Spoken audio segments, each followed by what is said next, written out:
কিভাবে মাত্র একটা লাইন লিখে এবং এক ক্লিকে এরকম সুন্দর সুন্দর ছবিগুলো তৈরি করবেন। তো এই জন্য আমি বিন সার্চ ইঞ্জিন সাজেস্ট করবো আপনাদেরকে। এটা মাইক্রোসফটে, এটা আপনারা প্লে স্টোর বা অন্য কোথাও থেকে ইনস্টল করে নেবেন। করার পরে এটা প্রথমে আপনাকে লগ ইন করতে হবে। তো আমি এটাতে প্রবেশ করলাম এবং এখানে যে অ্যাপস আইকন আছে এখানে ক্লিক করব। করার পরে এই ইমেজ ক্রিয়েটর এখানে ক্লিক করব। ওকে, করার পরে এরকম একটা ইন্টারফেস আসবে। এখানে আপনাকে যা লিখবেন সেটাই এখানে দেখতে পাচ্ছেন। আমি এর আগে যেগুলো বানাইছিলাম সেগুলা, ঠিক আছে। এখানে আমরা লাইনটা কেটে দিই এবং আমি একটা লাইন লিখে আনছি, এটা বাংলাতে লিখে গুগল দিয়ে ট্রান্সফার করে তারপর এটাকে এখানে নিয়ে আসছি। কপি পেস্ট করলাম এবং ক্রিয়েটে ক্লিক করলাম।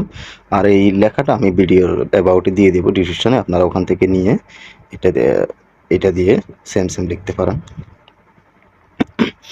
তো ওইটা লোড হচ্ছে, লোড হলে ডাউনলোড থেকে সব কিছু আমরা দেখে নেব। হয়ে গেছে, আরও ভিন্ন ভিন্ন রকমের হয়ে গেছে। আমরা যদি একটা ছবির উপরে ক্লিক করি, এটা ছবির উপরে ক্লিক করার পর আপনার ছবিটাকে একটু চেপে ধরবেন। চেপে ধরলে এটা ডাউনলোড অপশন দেখাবে এবং ডাউনলোড করে নিতে পারবেন। আমি যদি সবগুলো ডাউনলোড করে নিই, এতটুকুই। এটা খুবই সিম্পল। আর আমি ভিডিও অ্যাবাউটে দিয়ে দিব আপনাদের জন্য এই টেক্সটটা। এটাকে ব্যবহার করে আপনারা এরকম ব্যাঙ্গের কিং বানাইতে পারবেন।